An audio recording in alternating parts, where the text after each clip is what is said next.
Welcome back to a new season of MCTV. I'm Braxton Lewis. This week, we'll take a look at MC's Hurricane Relief Drive, the Moon Festival celebration, and the Clubs and Tribes process. In the wake of Hurricane Ida, several organizations at MC stepped up to help with relief efforts. Here's Charlie Williams with the story. With a new fall semester comes new potential active members of clubs and tribes. Jace Amon talked with a few officers to find out more about recruitment and the process. That's all the news we have today. Here's Charlie Williams with a Choctaw Sports Update. Charlie, that's all we have for the show today. If you have a story idea that you would like to see featured this semester, email us at misscollegetv@gmail.com and be sure to follow us on social media at misscollegetv. We'll see you next week. And now, here's Braxton Lewis with a Choctaw Sports Update. Welcome back to a new edition of MCTV Sports. I'm Braxton Lewis. A lot of Choctaws action has happened since our last show, so let's get you up to date. The MC football team dropped a close game to the now-ranked West Alabama Tigers 31-28 before bouncing back to a 42-21 win at North Greenville. In that win, Deontay Smith-Moore had 110 rushing yards and 4 touchdowns, earning him the Offensive Player of the Week for the conference. This past Saturday, the Choctaws hosted number 13 West Georgia, but it ended up in a 40-21 loss. Our Charlie Williams had the opportunity to speak to head coach John Bland after the game. We saw cross-country teams competed in 3 different meets the past few weeks.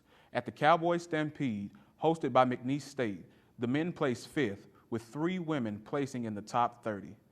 At a powerhouse meet hosted by Louisville, the women came 35th of 44 teams, with the men finishing 8th of 36, ahead of 14 Division I schools.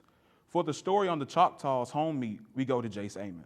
Fall schedule for the golf team is in full swing as the men placed 6th at the Darrell Foreman Invitational, hosted by Delta State, and 11th at the Cougar Invitational that was hosted by Columbus State. Their final fall meet saw the Choctaws travel to Henderson State at the Battle for the Belt, where they placed 5th as a team. The women started the fall season out strong as they tied for 1st at the Tyler Junior College Invitational, with Sarah Hodson taking the individual crown. They came in 2nd the following week at the Rhodes College Classic. Their next and final fall meet is on the 18th, where they will travel to Freed-Hardeman University in Tennessee. The men's soccer team lost to Lee on a last-minute goal by the Flames in their 3rd conference match of the season.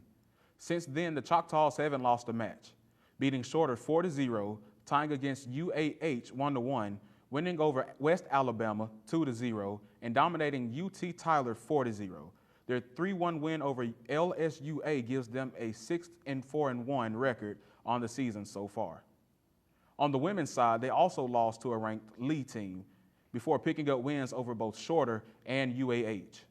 Although losing to West Alabama 1-0, they bounced back and secured a 4-1 win over Valdosta State in a tight 1-0 victory to West Georgia. The 8-3 Lady Choctaws are 3rd in the GSC standings with a 6-2 conference record. Both soccer teams return to action and at Christian Brothers on October 22nd, where the women kick off at 5, with the men to follow.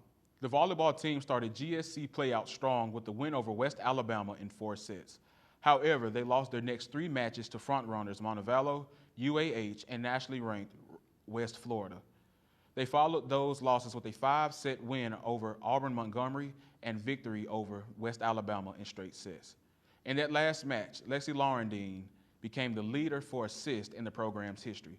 Our Jace Amon spoke with her on this achievement and the schedule going forward. The Lady Choctaws hosted Diggs and Donuts this past Saturday morning for their match against Union, where they fell in straight sets. The team sits at 5-7 on the season and 8th place in the conference standings. They'll take a road trip on the 19th and the 20th to take on West Georgia and Valdosta State, with both matches starting at 6. That's all the time we have for the show today. For full scores and schedules, visit GoChoctaws.com. I'm Braxton Lewis. Back to you, Gordon. Welcome back to a new episode of MCTV. I'm Braxton Lewis. This week we take a look at the RUF Swing Dance, an SGA event, the ending of the process, and a Choctaw Sports Update. This past weekend, Campus Ministry RUF hosted a swing dance. Joshua Reed spoke with Director Jeff Jordan and student Rachel Graham to find out more. Last Friday, SGA hosted a rest and reset lunch on the quad. Emily Kate Ford talked with 2 SGA members to find out more. Now that the club and tribe process is over, each organization has welcomed new members. Kate Gamble met with new actives and current officers to hear what they had to say. Last Friday night, Main Street Clinton hosted dinner and a movie. Families, couples, and MC students gathered on Main Street with lawn chairs and blankets to watch the Disney Halloween film Hocus Pocus. Restaurants in the area served to-go plates so that those who attended could enjoy both a meal and a movie. And now we turn to Jace Amon with the latest in Choctaw sports. Thanks, Jace. That's all we have for the show today. If you have stories you would like to see, email us at Miss College TV and be sure to follow us on Twitter, Facebook, and Instagram at Miss College TV. Thanks for watching. I'm Braxton Lewis. See you next week. Welcome back to a new episode of MCTV. I'm Braxton Lewis. This week we'll take a look at the BSU Beard Auction, a feature story with freshman Reese Hent, Question of the Week, and a Choctaw Sports Update. On Monday, the BSU hosted their annual beard auction at the FBC Clinton Activities Building. Here's Emily Kate Ford with the story. Over the last few weeks, freshman Reese Hent challenged the MC community to try the big breakfast burrito at Einstein's. Here's the story. For this segment of Question of the Week, we asked, how did you spend your Thanksgiving break? Here's what some of our students had to say. And now we turn to Chase Ezel with the latest in Choctaw sports. Chase? Thanks, Chase. That's all we have for the show today. If you have stories you'd like to see featured, email us at misscollegetv@gmail.com. And be sure to follow us on Facebook and Instagram at Miss College TV. Thanks for watching. I'm Braxton Lewis. We'll see you next week for our last show of the semester.